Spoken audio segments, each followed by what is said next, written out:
Как ще коментирате загубата от Миклиш Малево? В смисъл... Просто не се очакваше това. Този бараж беше жизненно важен за вас. Вие го изгубихте. Какво ви каза треньорът? Почивката, президентът? Какво така? Значи, сега, гледай сега. Има си ръководство, има си треньора, аз не мога да обсъждам. Добре, от ваша гледна точка. От моя гледна точка играхме зле, загубихме това. Футбол е просто... Сашо. И да пете с големите цици.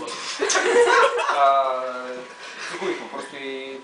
Много съм разочарован, както и момчетата. Плакваме в съблекамените. Добре, имаше слухове, че някои от вас са били купили матча, в смисъл да се играят.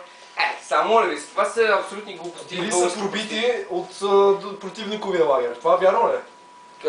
Извинявайте, не ви разбрах. Били са пробити от другия лагер, в смисъл такъв, че са легнали. Гледайте, аз слизам по калци, както ме гледате, моля да знам неща от кухнята на отбора. Както казахте вие. Да го предлагате. Готово.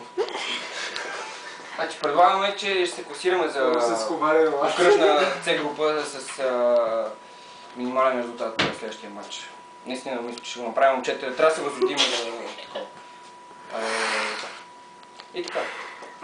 Да, евентуални премии. За премии сега не се говори, ама...